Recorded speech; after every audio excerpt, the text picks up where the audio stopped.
So we got the NG Customs cage back, and now we've installed it inside of this 2005 5-speed Ecotec Cavalier.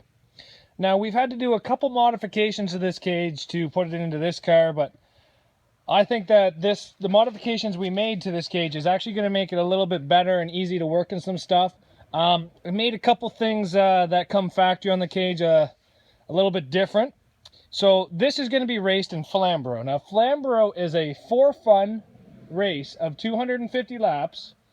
They require door bars that are welded or bolted to the cage. So what we have is we have a door bar that is bolted to this yellow piece of angle, and then the yellow piece of angle is welded to the car. Now that will get more welding. That was just tack weld on there today because it was getting kind of late. But basically, if you get hit in the passenger or driver door, it's going to force the angle into the actual body of the car. So realistically, it's going to hold itself there the more and more you get hit. Now the doors are still able to open. And then when it comes back to here, I've drilled and tapped a hole every 1 inch for 3/8. So these two 3/8 bolts hold on this, and this bar slides inside of it, and then you tighten down these two bolts to stop this bar from sliding. Now there's no holes actually drilled into this, so you could basically move that back farther and closer depending on the type of car it's going into. So that's one of the modifications. You can see a little bit better over there. As you can see how I have the plate, 4 inches hold the hole on the 9/16 bolts that bolt it to the actual NG Customs cage, and then the two 9/16 to hold the bar where it is. So that's one of the modifications. The other modification we did is actually on the foot there. We cut the foot off the one side and we moved it to the other side because when we tried to put this cage in the Cavalier, the one actual bolt that goes through the doors was going through the pillar, and I didn't really want to drill through the pillar because it's pretty hard to drill through that. So we just cut it off and we moved it over to the side and re-welded it. Now we did that on both sides.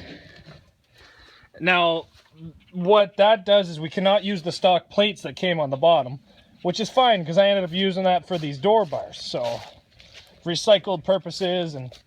So now once you have this cage in, then you put these in, which is you just open the doors,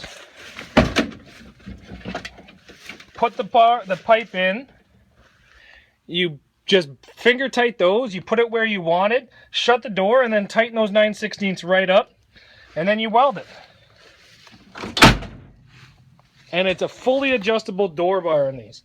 Now, this is required for that Flamborough race, but a lot of the derbies around my area, which is central Ontario to like Barrie kind of area, actually require door bars as well.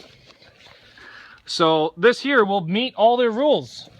But it's really weird. Some of our derbies require door bars but do not allow a halo bar. So I will just remove these two bolts and remove the top section of the cage. But anyway, the only disadvantage I found is it actually sticks quite far away from the door because it actually has to join to the cage, right? When they would normally just join to the pillar. So there is about a 2-inch difference. But it's not something that is majorly stand out at you like a problem. Yes, the car will come in a bit more until it hits that, but realistically, if it hits that, that's a big hit anyway. It's just there for the added security. But I still really like this NG Customs cage. And you know, this is just my way of making this a little bit more my cage to suit my needs and stuff like that. But I really like it. I still really like it. In the Accord that it was in, it was taking some really big hits and being pushed into the wall. Now we will see this cage do 250 laps at 120, 140 kilometers an hour. So see how this thing holds up in there. There's supposed to be no hitting, but last year I'm pretty sure somebody got rolled there. So off to another race. No rest for the wicked.